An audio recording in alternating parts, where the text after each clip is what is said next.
Hi, I'm Jillian. Welcome to a brand new episode of the Blogger Genius podcast. It has been another interesting week. I talked to a blogger who has been blogging for over 10 years. He's done everything right. He was making really good money with Mediavine, and because of the newest Google update, he lost 70% of his traffic. He didn't think that he could be selling any digital products, but got on a call with me. I showed him how to think about what people would buy from him using my 6 purchasing buckets that I talk about a lot.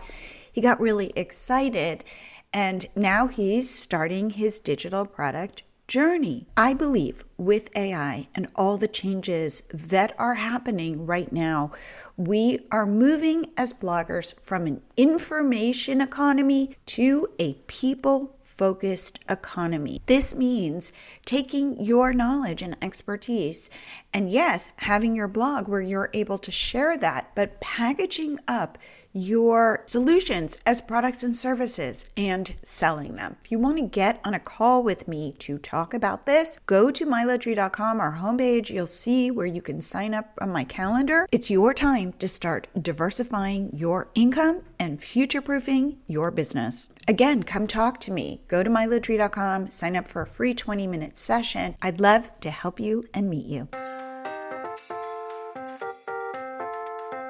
Welcome to the Blogger Genius podcast, brought to you by MiloTree. Here's your host, Jillian Leslie.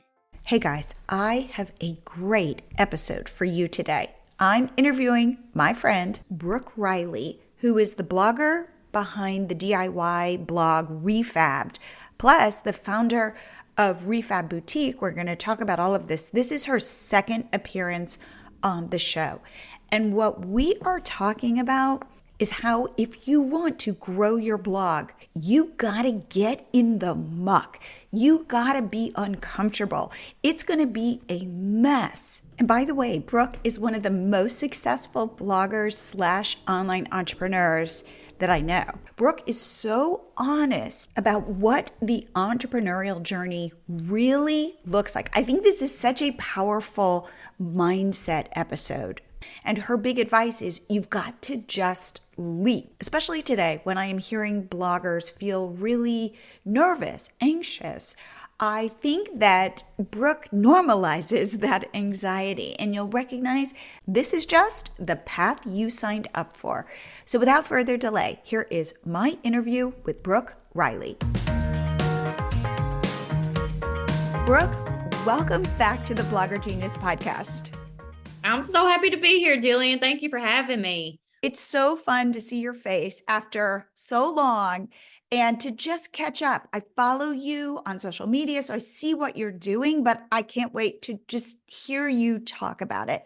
So for the people, I will link to our first episode, which by the way was pre-COVID, like a lifetime ago. But you were back then planting these seeds that I feel like now have really blossomed. So would you start, like briefly, how you started and how you came up with all these different ideas for businesses and where you are today? Yes. And I will try to be as brief as I can on this because I know. But 9 years ago, I started Re-Fabbed, which was a DIY decorating blog. I started that because, long story short, I was in the rat race of the corporate world, was miserable, had a health scare where I was in the neuro ICU from a mini stroke, knew God was calling me to something more, listened to his voice, and was obedient to that, and realized that I had a passion and a talent for something that I could turn into a business and get myself out of that rat race and home with my family and have less stress and all those things. So even though at the beginning I was making no money, which I always want people to realize, I didn't just leave corporate world, swimming in dollar bills. That was not how it was at all. But I knew that I had a passion for what I was doing. I had started my DIY decorating blog Re-Fabbed 6 months before leaving the corporate world. We prayed about it. My husband and I were like, let's just take this leap and see where it can go, where you can focus on it full time he had a good job where he could support us financially for me to do that, which was a huge blessing that cannot be discounted in this story. But I was able to do that, and I came home and just literally poured my heart and soul into that blog. That's where it all started, was the blog. I just shared decorating projects. I shared DIY furniture makeovers, a little bit of life. It was always lifestyle too. I always opened it to that. And then, like I said, that was 9 years ago. And through the years, as that has progressed and grown, on social media, I started my social media Facebook account. It was really only Facebook at the time. Started that the same day I started my blog, both of them at zero, and just like, let's do this. And so as I was growing both areas, they were kind of cross-pollinating and helping each other. And when live video was introduced on Facebook, and I don't remember what year, it was like 2017 maybe that I did my first one. And in fact, I know it was 2017, into 2017. I'd had my blog and been writing and active on Facebook with writing for 2.5 years. But when live video was introduced and I decided to do it, the game changed. And I've been rolling with that ever since. Video changed everything. Because I was able to connect with the people that much more. I was able to one-on-one, face-to-face interact with them and create relationships. And so through that, my blog started just growing, because when people knew me, they wanted to read what I was saying. They could hear me in my writing because they knew me, and it just changed that whole game. So the blog, blossomed even more. And then in year 2018, when the blog was 3 years old, because of live video and then being able to see what I look like and how I dress and whatever, people started asking a lot of questions about what I was wearing, what earrings I was wearing, all this stuff. And I'm like, this is so odd. They're not even paying attention to my craft or whatever. They're like wanting to know about my clothes. I found it really odd. But I listened to that for several months, and finally I was like, okay, there's a need here, and I can serve them by giving them clothing and jewelry that I love, that I can pass along to them, which is what created the store. And all this is like little nutshells of what happened. Obviously, there's a lot of thought and preparation in that, but the whole key there was listening to my audience. I heard them saying they wanted something. I had nothing to give them. I didn't even have affiliate links for the stuff. I mean, I had nothing I could provide them with, except, well, I got it last year at such and such, and they won't be able to find it. So it was not serving them in any way. And so I started the store, Re-Fabbed Boutique, 3 years in 2018. And so, at the time of us recording this, it's almost 6 years old. And then Re-Fabbed as a whole is 9 years old. So the clothing part came into existence, and the whole women's accessories and shoes and all of that. And that has just skyrocketed, because listening to your people, like, everybody needs to hear that. Listen to your people. They will tell you what they want every time. What I'm hearing, though, is that you initially were going like, wait a minute, no, you're not supposed to be asking about my earrings. I'm doing this craft for you. And it's like, I feel like where we all struggle, because we've faced the same thing, is going, no, guys, you're not following the directions. Like this is the craft. Like, no, it's not about the earrings. And then we have to train our thinking to say, oh my God, this is a whole part of a business I could build that I didn't think could exist, that I don't know how to start. But if people keep saying something to you, like, instead of going, no, guys, you're like losing the plot here, go, maybe there's a different plot. Oh, yeah, you are so right on that. And that's an exciting part, because I was comfortable in the other thing. I knew what I was doing. I was in my comfort zone. I was rolling through. I had no idea about wholesale, retail, starting a store. I'm like, well, this is totally, and I had at the beginning, no desire to even do that. And I'm just like, is this, well, now I love it. And it's a part, and I thought, that's too far opposite of what I'm doing. Like, do those two even go together? Is it going to be like she's trying to make money? I mean, of course, you're always trying to make money in business, but I'm just like, is it going to coincide good, or is this just going to be like two polar opposite things?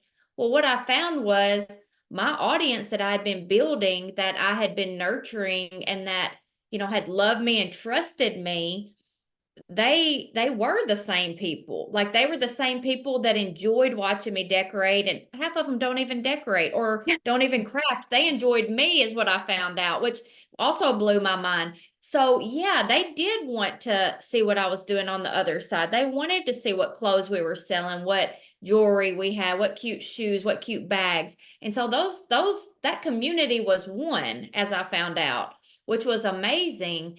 And over time, after about probably 6 or 8 months of running the store and trying to get things like we needed it, and in a better place, because we were brand new, and it was growing faster than we even knew how to handle it. We started a separate Facebook page that was specifically for the boutique. It was all running on one for a while, and that was not going to work. But we started that, and then now we've built another audience, but a lot of that audience still merges into both. Like, they're still very, very, very connected, and I'm still the face of that. And so that's been an amazing thing to watch transpire over the years and watch that grow. We're in the process of building an 18,000 square foot warehouse about a mile from my house. It was supposed to be done a year ago, but you know how things are these days. So one of these days it's going to be done.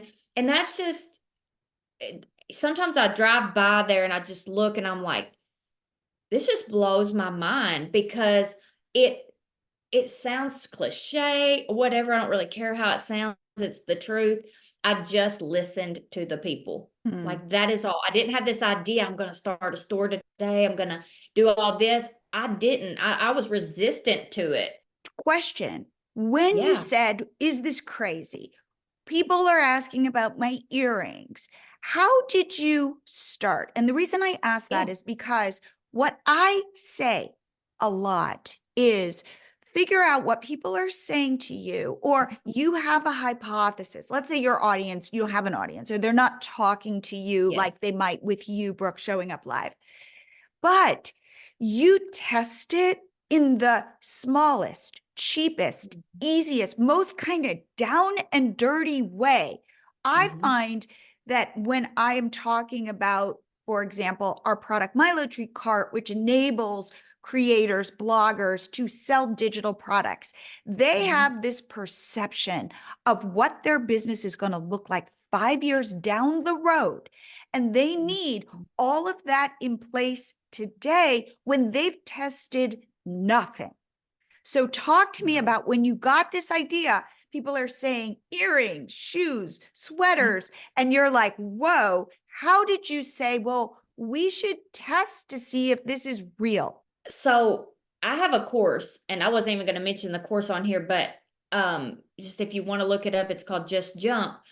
But the whole point of that course is people taking their passion and turning it into a business, and learning how to channel that into what that looks like, and then just jumping and doing it. That's the whole point. So what you said, you just got to jump. You don't have to know where you're going to land. You don't have to know any of that. You definitely don't need to know where you're going to walk after you land. Like, you just have to jump.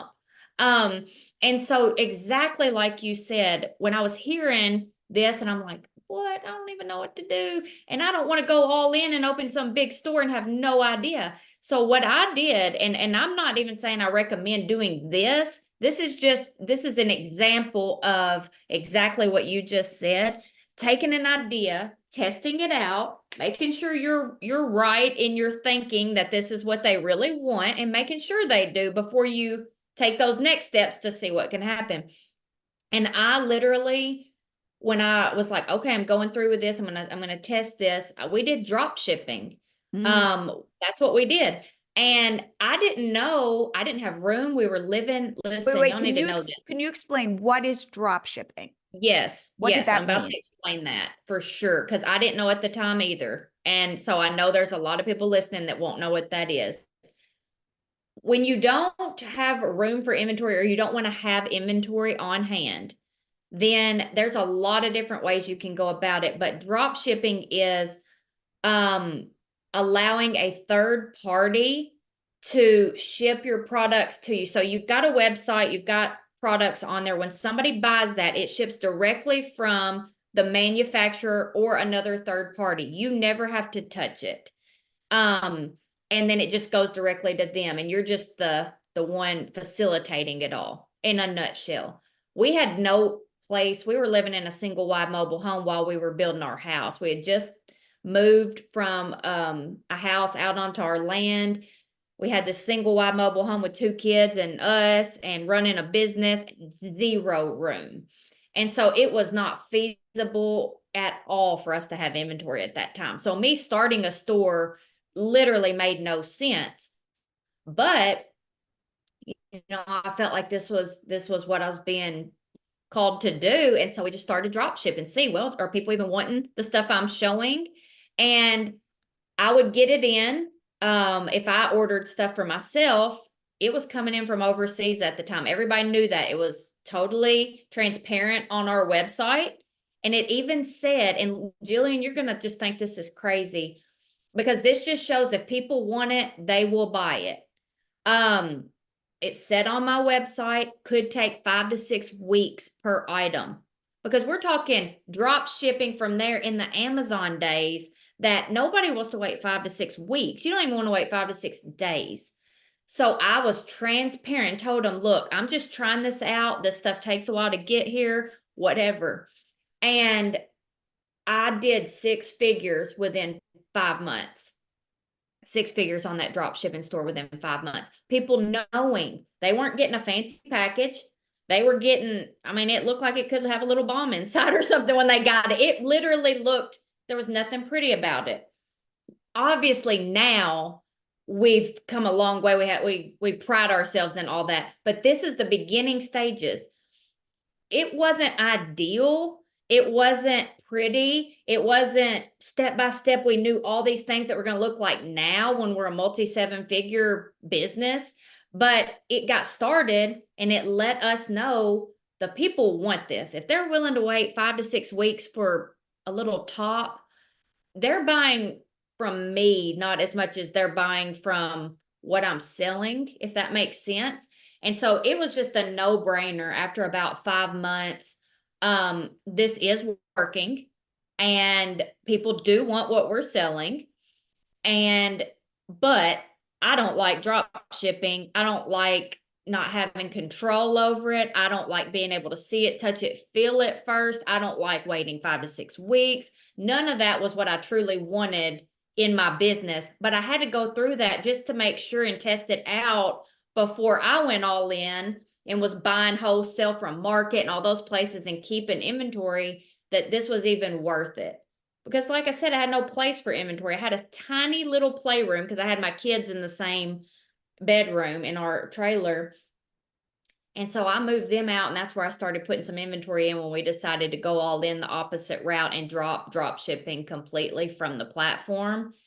And then I made that transition, and I just told everybody, hey, this has been great for us to test and see that you all love what we're doing. And I just want to thank you for supporting us in that. But this is not ideal for us. I want better quality. I want to make sure that I touch everything. And, because I was transparent from the get-go.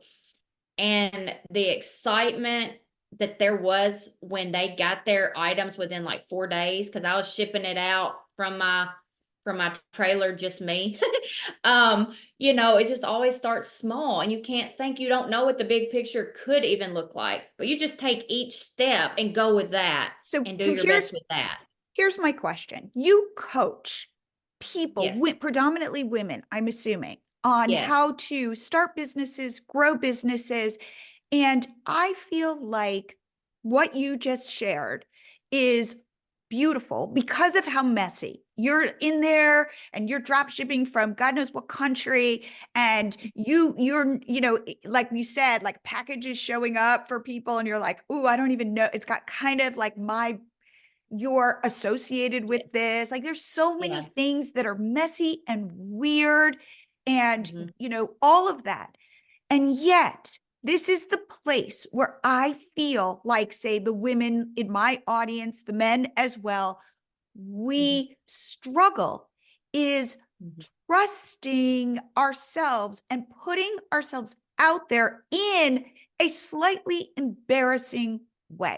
I feel like, again, as I was sharing with you, when people come to me and they go, I want to be selling digital products. And I'm like, that's awesome. And then I tell you, they've got this vision of what their future business is going to look like as if you started thinking about the 18,000 square foot warehouse, right? Mhm. But I think it is also a way to keep ourselves safe. Oh, Because yeah. if I am like, well, I've got to make sure I have this software, I've got to make sure I've built the warehouse, I can't get started yet. I haven't picked my brand colors or my logo or whatever, or I'm working on my course. It's taking 2 years, but still, when Mhm. it's done, it's going to be great.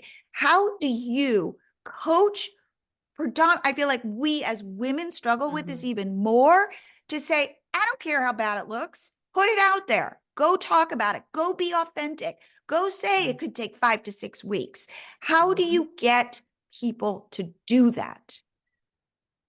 It's hard for anybody, exactly like you said. And I think it's men and women both, but I think women definitely struggle with this more from what I've seen overall. Um, Everything you said, 100% spot on, true. See it all day, every day in my coaching and just in life with people that just ask me about things. Um, and in all honesty, it's such a mindset. Like it's just such a mindset shift. It has to take place in your mind before it can ever take place in your actions. And and you know that, like that's just the way it is. But when I'm coaching and I'm trying to like get them to see that it doesn't have to be perfect. It just has to be good enough to be done. Like just good enough to get it out there, tweak it after it's out there, keep working on it after it's out there. There's so much resistance from people, but if you can get their mind shifted and you can share personal stories of examples like I have personal stories.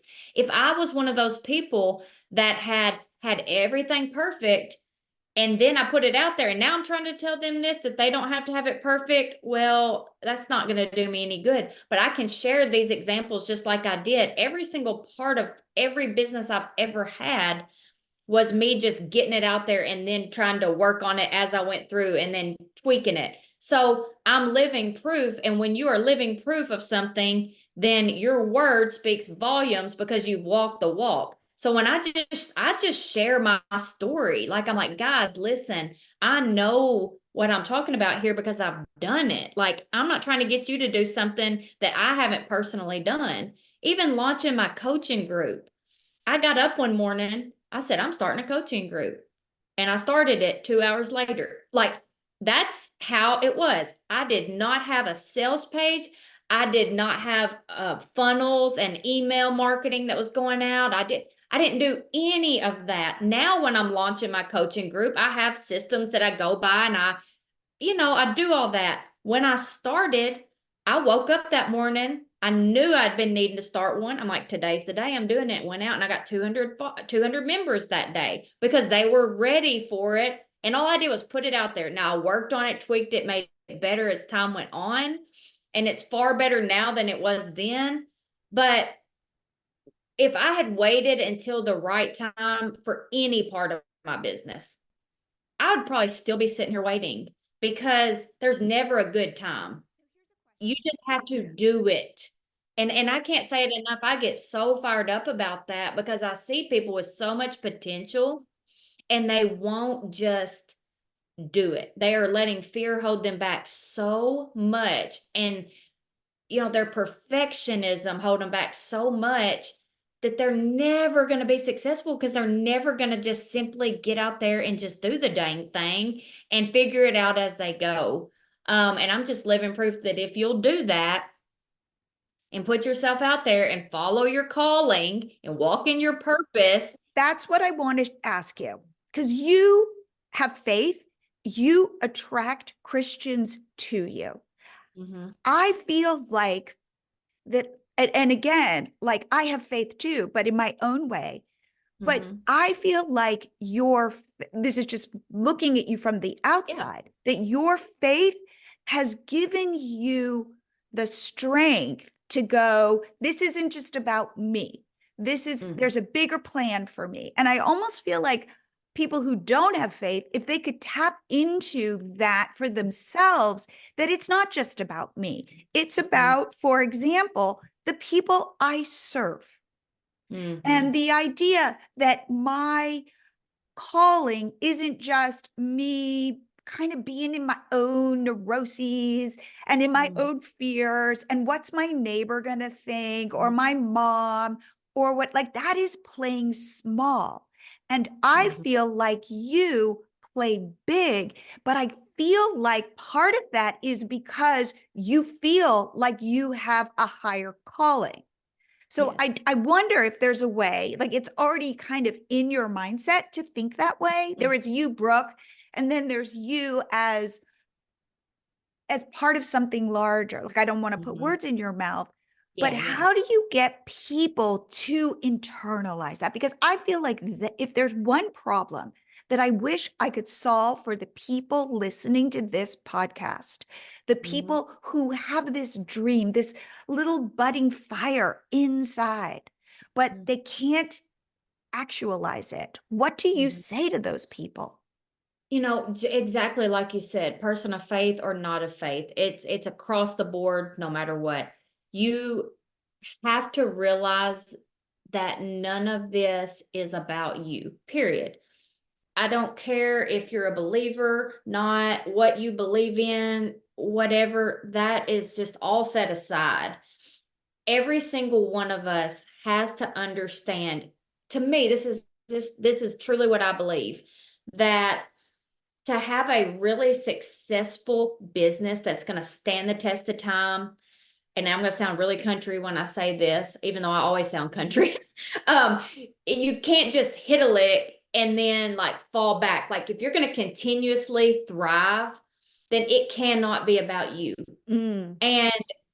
But to make people understand and feel that and truly believe that and walk in that, what I do, I tell them, and they probably a lot of the people listening have heard this in different ways, but you have to know your audience, period. Okay. So you have to know who your audience is, who your customer is.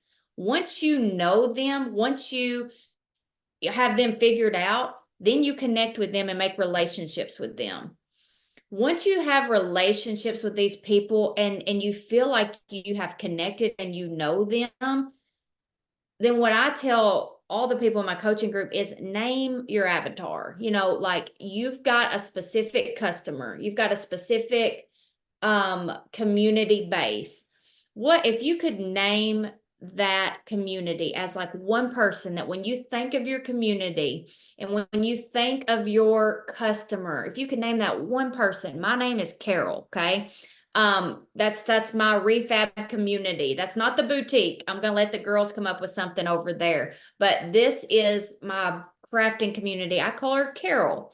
When I think of what I want to do to serve that community, I think of Carol. What would Carol love? What would ignite Carol's fire if I'm doing something? And I internalize that to think of that person.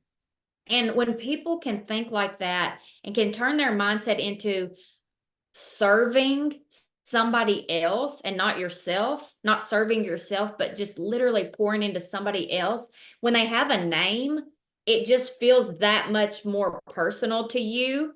So if I'm thinking, if I'm going to go live with a craft and I'm like, what would Carol really enjoy? Like, what is something she's going on in her life right now that this could be an escape for, that she could use this craft to decorate her home? Like, and I think of Carol and it makes me serve her, and in turn the whole community, that much more, because it's all about her and not me. And what always happens anytime I share this with people and they start naming their avatar and their community and they start serving them, is they are so excited. Once you start serving people, you get such a high off of that, off of serving other people, that you want to do it more, because you're like, dang, this feels good. It feels so good to not be selfish. Like I just love giving to them, and the rest falls into place. The money comes because you're not doing it for that. The following comes. All those extras come when that is not your primary focus. Your primary focus is just simply to give and serve that specific audience. And once you've named them and honed in on them and personalized them, it's easier to serve them and to get that. I've got an audience of 910, 11,000. That's a lot of people. But when I can condense it into this one person, then that feels so much more personalized and it's easier to serve in that way. And so that's how I teach it, is just make that more personal and just be all about serving. Just do it a few times. And then once you've done that, there's no going back because you don't want to do it any other way. I want to take a short break to say that if you are looking to create your first digital product, I personally recommend you start with an ebook. And I have everything you need to create this. I have 13 ChatGPT AI prompts to use to create an ebook in under 3 hours. To grab this freebie, go to milotree.com/ebook prompts. That's milotree.com/ebook, EBOOK prompts, PROMPTS. Snag it today. What are you waiting for? And now back to the show.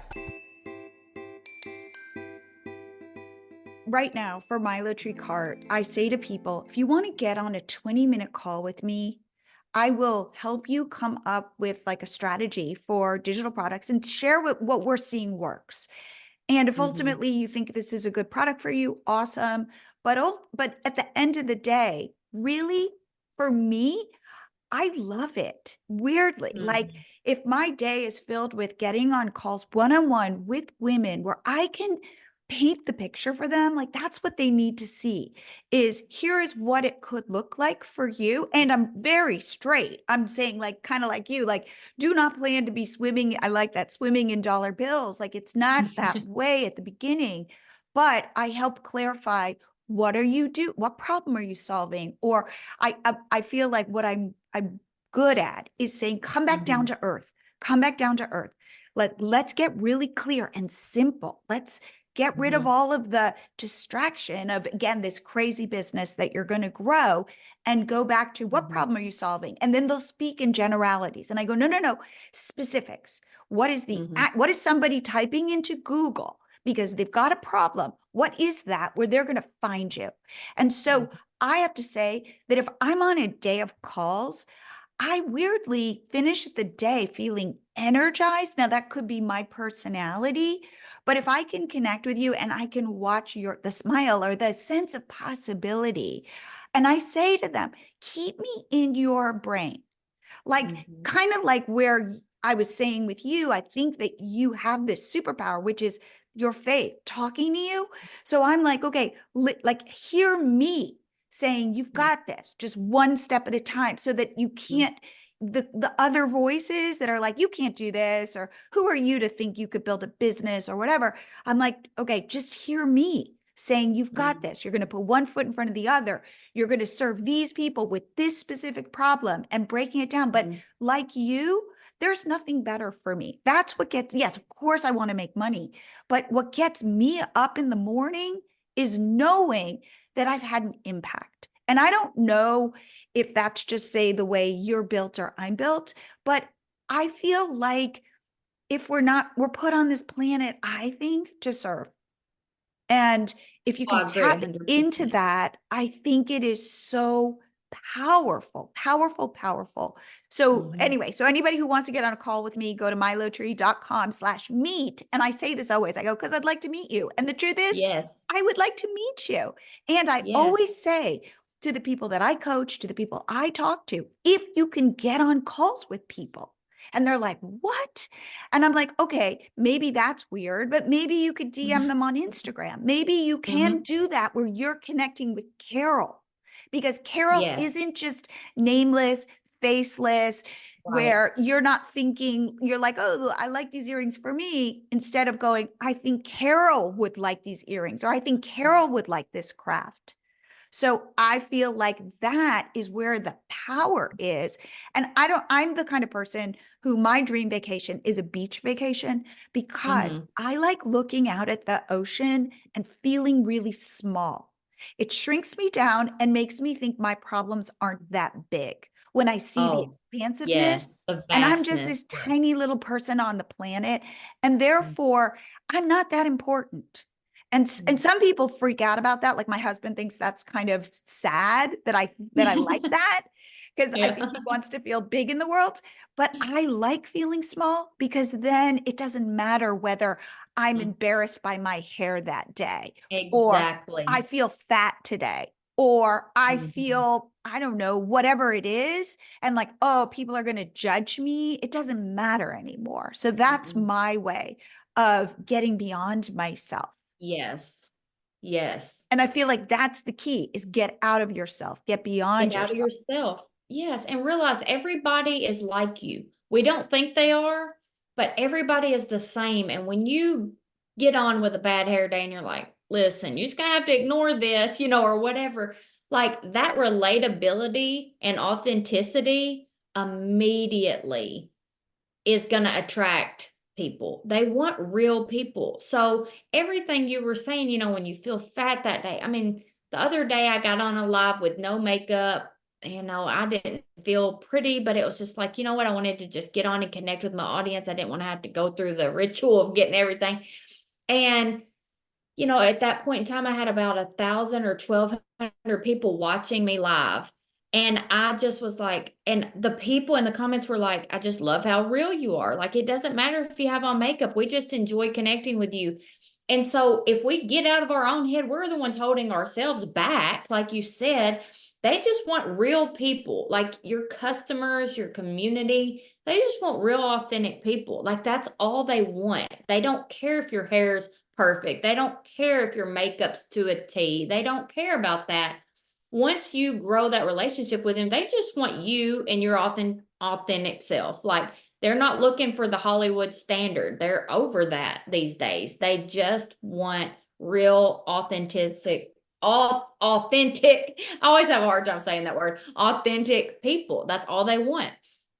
And that always works in business. And it's not a strategy that's not real. That's just what will always work in business, is to just be yourself, your true authentic self, and the right people are going To to be. find you. So Mm-hmm. let's talk You're going about to attract them. when you are coaching now. So let's say I'm somebody and I've joined your coaching group and I have this vision of a business. I don't even know what it is. And you go, okay, like I usually start with like, what problem are you solving? Or what do you know about that somebody you could help somebody with? Or what do your girlfriends say? God, you know a lot about that. But in Mm-hmm. today's world, what kinds of businesses are you seeing be successful? What kind of businesses am I seeing be successful right now? Yeah. Um, Honestly, okay, so there's not this one set business that I'm seeing just skyrocket. Obviously, businesses in the online space, period, because the online space is just not going anywhere. It's just expounding. But there are even people in my coaching group that have like a trash business or have a moving company. So I want to say this because it is not just somebody that does what I do. Um, I'm seeing it across the board.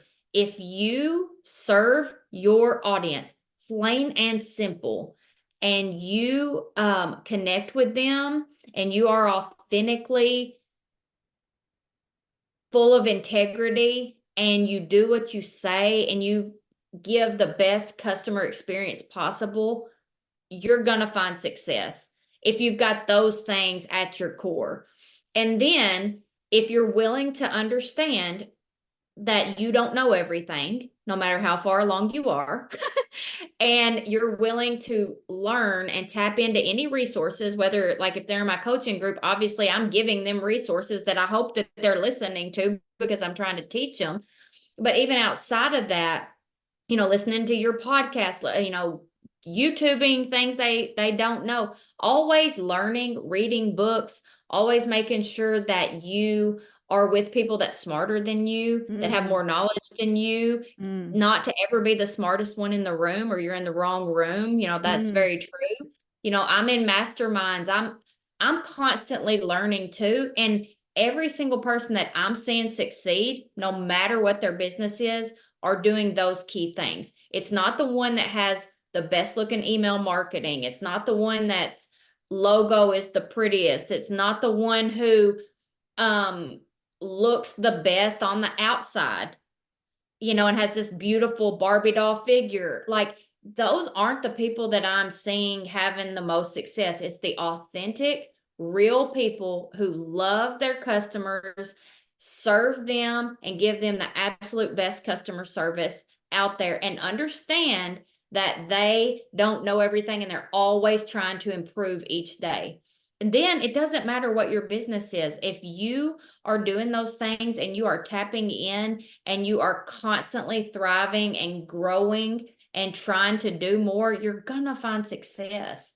And so obviously I teach people to grow in the online space, no matter what, like even in these trash businesses and these moving companies, they do work locally, but what they're doing is they're growing their online presence to gain local customers. So all of it works the same.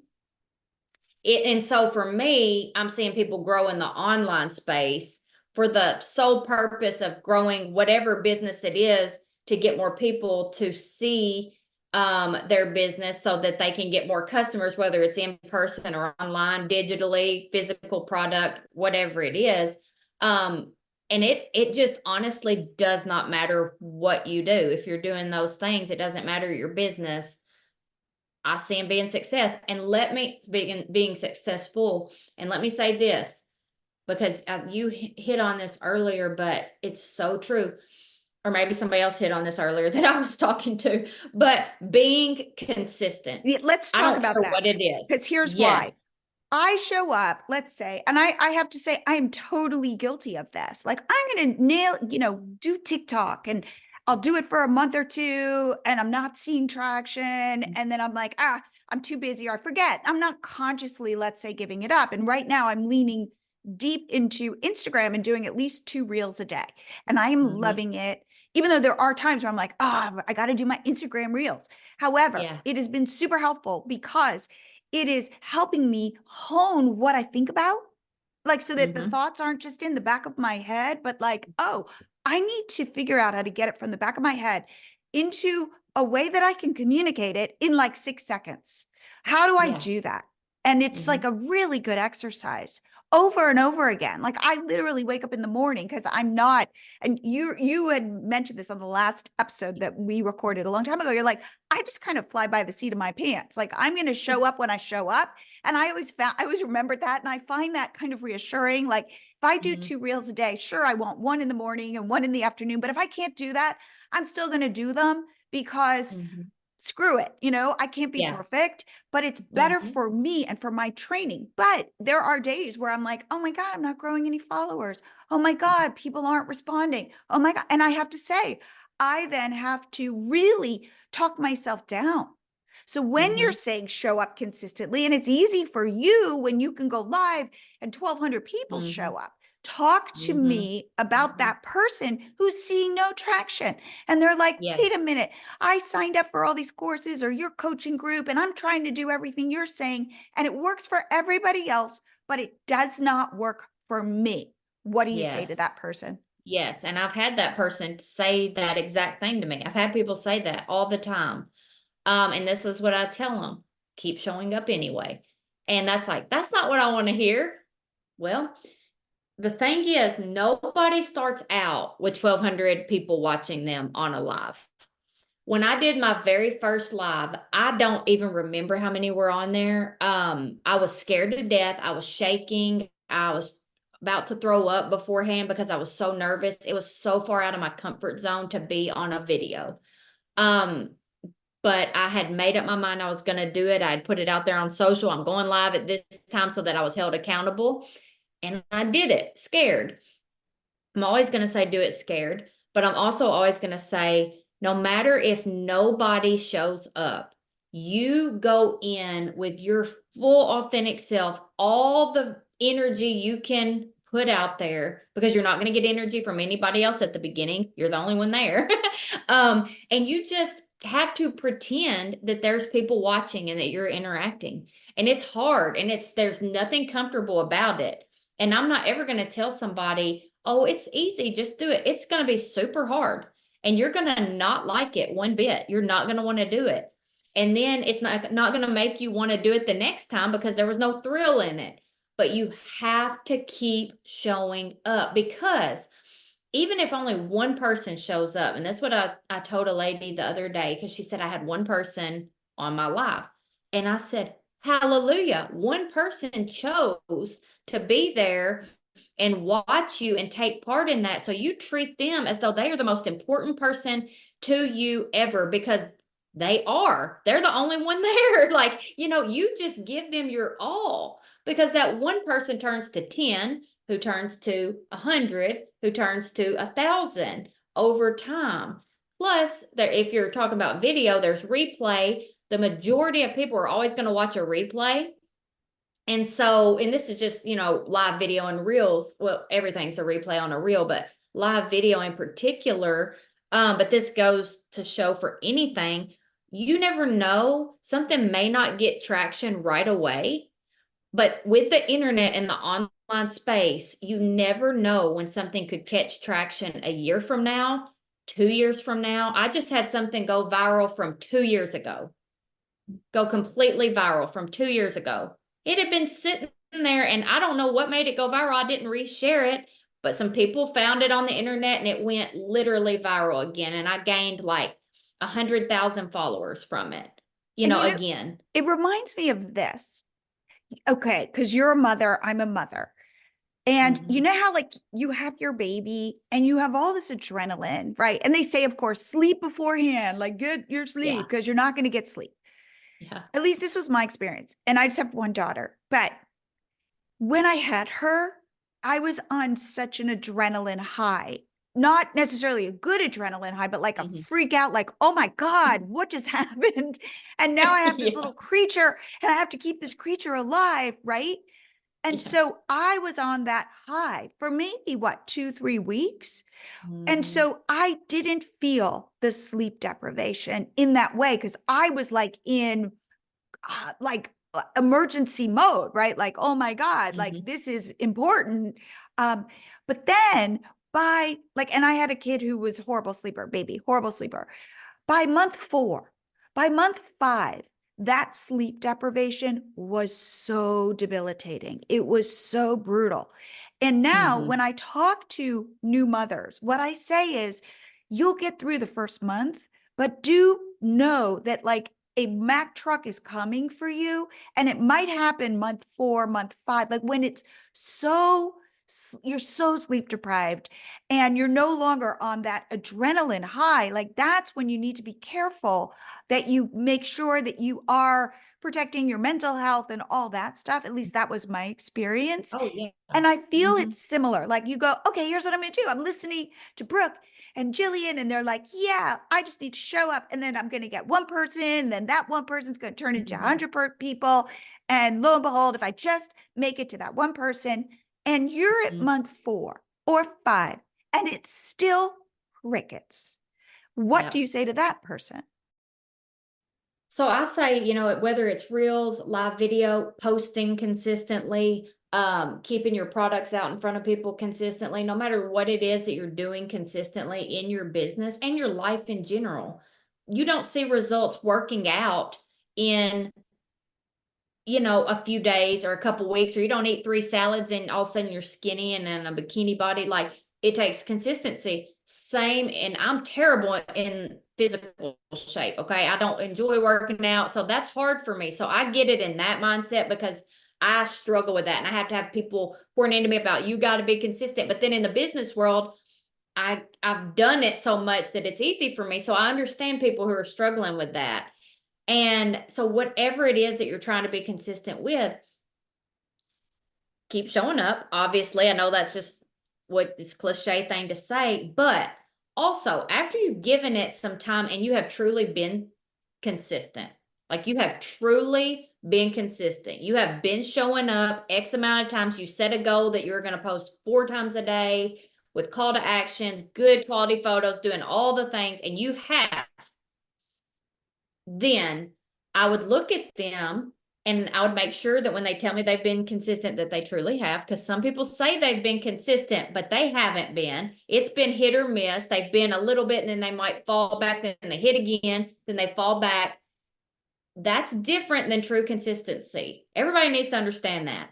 Sometimes in my coaching group, I do some trainings on, like I will review their Facebook page for them. And it's always the people that say, I'm doing everything you're saying and I'm being so consistent, but I see nothing. And so then I review their page and I'm like, you still haven't updated your cover photo. It's grainy. It doesn't make sense. It doesn't fit on mobile. And that was one of the first things we said to do. You're still not posting. You posted 4 times yesterday, none today. A week ago, you had posted before that like 6 times that day, but then went 4 days without posting. That's not like you see the results from that. So sometimes I say to the person, be real with yourself. Are you truly being consistent? If you are, then this is what I would say. You might want to check your strategy. What works for one person may not work for everybody. Reels are going to work across the board. The way you make reels, the way you present reels, the way you go about that, it's going to look different for some of us because of how we connect to our audience. The way we are on a live video, the way I interact and the way you interact is probably going to be different. We have some different personalities. Just because you're doing the right thing, you may not be doing it in the right way. And so that's a very, very important. And so when somebody's been doing something for so long and they're still getting no viewers or they're still getting no comments, then I would just have them look at their approach and say, okay, sometimes we have to pivot and we have to say, what I'm doing is not working. Yes, I'm doing reels. Yes, I'm going live. But when I'm live, what am I doing that is not connecting to my people? Because if they're not responding to that and they're never wanting to show up, you're not connecting with them. And so you need to change that approach. It doesn't mean quit going live. Lives don't work. It means you change the approach to what you're doing. Same for reels, posting, any part of business. Maybe it's your graphics when you're making a post. Maybe your graphics suck. I know that sounds terrible, but like maybe they do. Maybe the pictures you're putting out there are just not drawing anybody in to even read what you're saying. Maybe you're not giving a good enough call to action to tell them what it is that you want them to tell you in the comments. You've got to tell them. Maybe your reels are just dumb, like sometimes you can think something's really funny and cute and other people are like, what is she even doing? I've done some of that, that I thought was just hilarious or great. And I'm like, they're like, this isn't, and you have to listen to the people and you have to know if something's not working, there's probably a reason for that. And sometimes just a little bit of a tweak and then keep on can be all the difference you need. So yeah, keeping on is important, but also taking inventory of what you're doing and why it's not working and being willing to change and try a different approach. And what I would say is look for the gold specks, look for the one person who did show up and love on them. Because chances are you probably got a comment. And then go DM that person, like take whatever, like it might not be gold bars that show up, but it might be like the tiniest little traction and see what you did there. Like which reels of yours do better. Why? Then I would say, trust your friends and please make friends in your space because remember, it's not a competition. The internet's really big. So it's like, if I buy a sweater from you, I'm still going to buy a sweater from somebody else. So it's not like absolutely. if you, I don't know, like you're the only store and you can't befriend people who have stores. It's like, cool. If you can befriend somebody and this is hard. And I have a 16-year-old daughter and it's like really hard for her to be like reaching out and being vulnerable. But I recommend asking your friends. Like, what do you think? Can you give me feedback? Where do you think I could improve this? And that feels so cringy and weird because it hurts, but I would do that. I would try to get some feedback, like from you saying, oh, wow, you're looking at my Facebook page and you immediately see the things that I'm not seeing. Yes. Just that outside perspective can make all the difference in the world. Because sometimes in our business, we can't see the forest for the trees because we are so involved in everything we do. And so, yeah, it takes somebody else and they may take 2 seconds and be like, oh, well, here's what it is. Why are you doing this? Or why are you not doing that? And we have to be willing to take that constructive criticism, not take it as get on the defense, but realize they're helping us and being willing to take that. That's very, very important. Absolutely. I agree with that 100%. 100%. So I feel like what we started before I pressed record and I said, hey, Brooke, let's talk about like how people are building businesses today in this world with AI and all the changes. And you said, you know what? Yes, a lot is changing. However, the fundamentals are still the fundamentals. And I really believe that is how you grow business.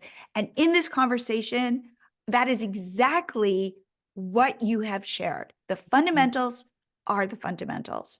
So, Brooke, if people want to reach out to you, see what you're doing, learn about your different businesses, your coaching group, your blog, your fashion business, where should they go? You can find me on any social media platforms under Re-Fabbed or Re-Fabbed Boutique. Once you get to those social platforms, there's going to be lots of ways to connect through them. I also have a website, refabbed.com. There is a dash in Re-Fabbed. I always have to say that. And then from there, it will also take you to my boutique, to my coaching, any of that information, as well as the course that I made mention of earlier. So there's lots and lots of ways to connect once you get on my social channels or my website. And I would love to connect with anybody on here that's interested in learning more. I would just love to see you. So I just appreciate you being here and let me spend some time with your audience today for sure. This has been super fun, Jillian. Oh, well, thank you. So I want you to come back again, which I hope you would. Yes, I'll be back. Yes. Okay, because I feel like I need my Brooke time. I need my Brooke good energy time. So thank you for agreeing to that. And I just have to say, Yes. Thank you so much for coming back. Absolutely. I loved it. I love being on here with you. I just love you. I connected with you back years ago when we met in person. And so even though it's just through Zoom, I'm loving connecting with you again. And hopefully one day I'll get to see you in person again, maybe. So I'll definitely be back and be back with your community. So thanks for having me. I hope you guys like this episode. I bet you could tell how much I love Brooke. I love her energy. I love how fresh she is. I love how honest, and I love how she normalizes all of the weird feelings that we all have. We just think everyone else knows what they're doing except us. In fact, that's why you, if you're feeling this way, should get on a 20-minute call with me, because I will tell you that this is all normal and natural. Pivoting, trying new things is scary, and I'm there to help you and to support you on this journey. Go to milotree.com. You'll see my calendar. It's all free. I'll give you some good ideas. I'll explain how other people are finding success. And I think I will do two things. I will light a fire under your butt, and I will make you feel less alone. And I will see the rest of you next week.